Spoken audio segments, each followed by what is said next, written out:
अवधूत चिंतन श्री गुरुदेव दत्त श्री स्वामी समर्थ. तुम्हा सर्वांचं स्वामी मराठी या यूट्यूब चॅनलमध्ये मी तुमचं मनापासून स्वागत करते आणि आजच्या नवीन व्हिडिओला सुरुवात करते. ज्येष्ठ महिन्यामध्ये जी पौर्णिमा असते त्या पौर्णिमेला वटपौर्णिमा म्हणून आपण साजरी करतो. यावर्षी ही वटपौर्णिमा 21 जून 2024 रोजी आलेली आहे. ही वटपौर्णिमा महिला अगदी मनोभावे वडाच्या झाडाची पूजा करतात. वटवृक्षाला सुती धागासुद्धा गुंडाळतात व वडाच्या झाडाला 7 प्रदक्षिणा घालतात आणि त्याचबरोबर प्रार्थना करतात की माझ्या घरातल्या सगळ्यांना दीर्घायुष्य लाभू दे, माझ्या घरामध्ये सुख समृद्धी लाभू दे, तसेच माझ्या घरातील सगळ्यांची प्रगती होत राहो. त्याचबरोबर माझ्या घराण्याची वंशवृद्धी व्हावी, म्हणजेच की ज्यांना कोणाला मूलबाळ वगैरे होत नसेल तर ती व्हावी, यासाठी सुद्धा प्रार्थना अनेक महिलांकडून वटवृक्षाला केली जाते.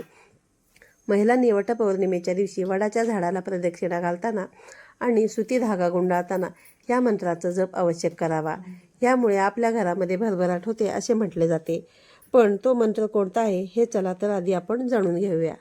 सावित्री ब्रह्मा वादिनी सर्वदा प्रिय भाषिणी, तेन सत्येन मा पाही दुःख संसार सागरात, अवियोगी यथा देव सावित्र्या सहितस्य ते, अवियोग तथास्माकं भूयात जन्म जन्मनी. हा मंत्र म्हणावा. या मंत्राचा जप करावा आणि वडाची पूजा केल्यानंतर नामस्मरण देखील अवश्य करावं. नामस्मरणासाठी मी आता जो मंत्र सांगते तो मंत्र तुम्ही नक्की म्हणा. वटमूले स्थितो ब्रह्मा वटमध्ये जनार्दन, वटाग्रे तू शिवो देव सावित्री वट संश्रिता.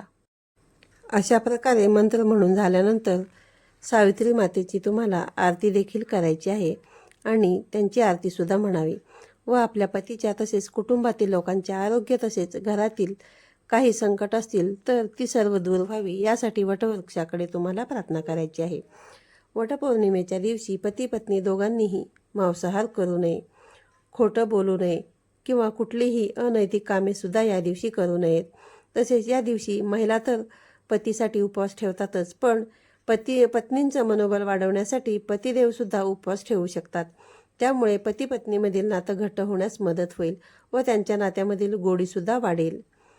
सत्यवान आणि सावित्रीची कथा ही सगळ्यांनाच माहिती आहे.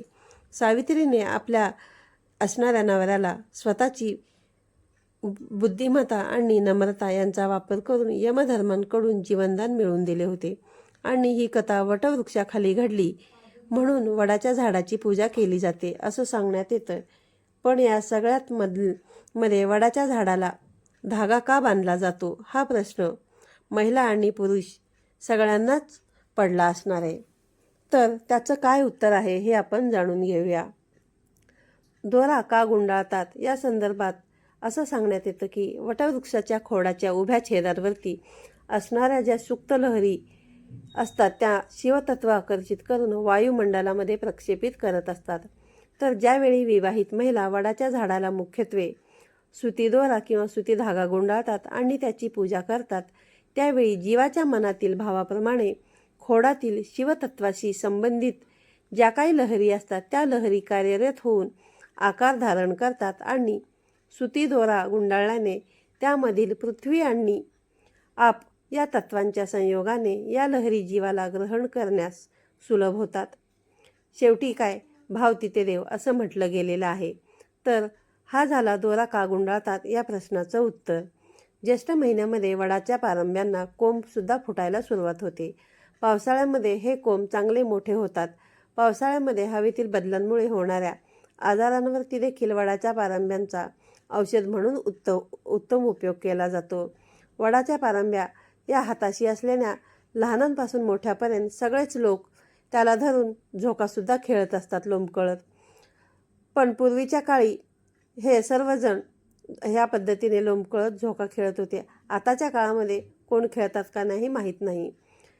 त्यावेळेस कसं असायचं की हे जे काही कोंब आहेत ते कोंब नष्ट होण्याची शक्यता असायची, म्हणून पूजा करताना झाडाला दोरा बांधण्याची प्रथा असावी, जेणेकरून पूजा केलेले झाड असल्यामुळे निदान काही दिवस का होईना त्या झाडाला कोणी लोंबकळत नसावेत आणि त्यामुळे पारंब्याच्या कोंबाचे सुद्धा संरक्षण होऊन त्याचा उपयोग औषधामध्ये सुद्धा केला जात असावा, हा उद्देश असू शकतो. खरं तर अनेक जण अनेक प्रकारचे निष्कर्ष काढतात, पण धार्मिकतेमधून माणसांना निसर्गाशी जोडण्याचा हा जो काही आपल्या पूर्वजांचा एक प्रामाणिक प्रयत्न आहे, ह्या प्रयत्नाला आपण आपल्या आचरणामध्ये आणावे.